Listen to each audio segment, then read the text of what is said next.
8h11, Lévi sans interdit, comme chaque matin du lundi au jeudi. Bonjour Elisabeth Lévy. Bonjour Patrick. Et Bonjour vous voulez revenir sur le suicide de l'INSEE, cette collégienne de 13 ans victime de harcèlement. Oui, alors avec grande prudence concernant cette affaire tragique, puisque l'enquête est en cours, mais elle est l'occasion de s'interroger sur un phénomène qui semblait exploser et de se demander ce que ce phénomène dit de nous. Alors on va m'expliquer que ça a toujours existé, rappelez-vous la guerre des boutons.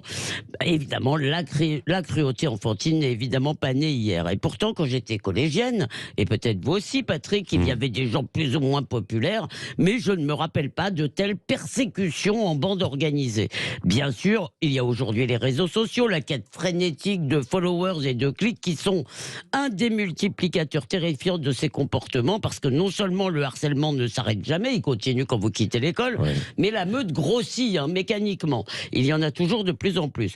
Mais pourtant, ce ne sont pas, je crois, les réseaux sociaux qui expliquent que des jeunes gens sans histoire, qui aiment sans doute les trucs de jeunes, se transforment en tortionnaires, dépourvus de toute empathie et finalement de tout sens moral. Et d'ailleurs, ça n'est pas une exclusivité de la jeunesse. Dans l'affaire l'INSEE, sur les 5 mis en examen, il y a un adulte pour menace de mort. Et par ailleurs, le lynchage est pratiqué, évidemment, en dehors des écoles.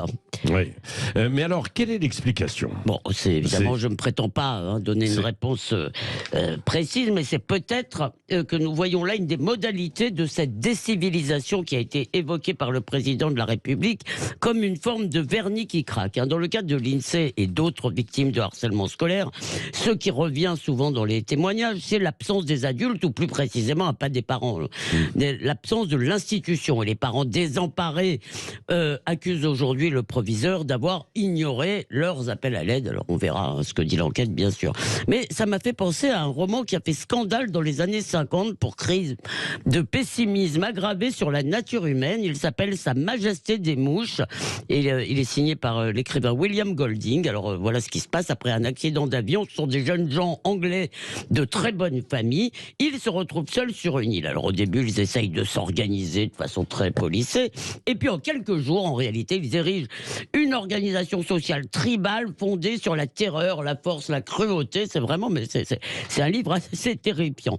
Et qu'est-ce que ça nous dit? Ça nous dit qu'en l'absence d'adultes capables de dire la loi, de poser des limites, les réflexes de la civilisation cèdent.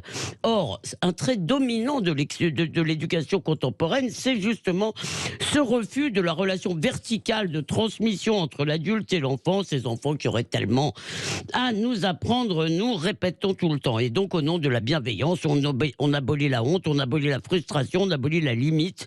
Ça veut dire qu'il n'y a plus d'adultes, il y en a physiquement, mais il n'y a plus d'adultes symboliquement dans le monde scolaire, souvent. Alors j'exagère évidemment, mais certaines études nous parlent aujourd'hui de 1 million de victimes de harcèlement. Alors je ne sais pas, peut-être que ce chiffre est tout de même exagéré, il ne faut pas non plus diluer la notion, mais ça fait quand même beaucoup de bourreaux aux petits pieds en liberté et on se demande quels hommes ils deviendront. Alors je voudrais tout de même finir sur une note optimiste, parce que le ministre de l'Éducation nationale, qui était singulièrement silencieux sur cette triste affaire, eh bien Pap Ndiaye nous a annoncé hier qu'il avait saisi l'inspection générale et nous voilà certainement rassurés. Merci Elisabeth Lévy, vous revenez tout à l'heure à 9h-20 en débat face à Françoise Degois. J'imagine qu'on reviendra sur les petits échanges entre Emmanuel Macron et Elisabeth Borne et puis d'autres sujets dans l'actualité comme peut-être par exemple les retraites. De nouveau, nous allons l'évoquer avec Clémence Guettet, députée LFI du Val-de-Marne dans un instant sur Sud Radio. Il est 8h15.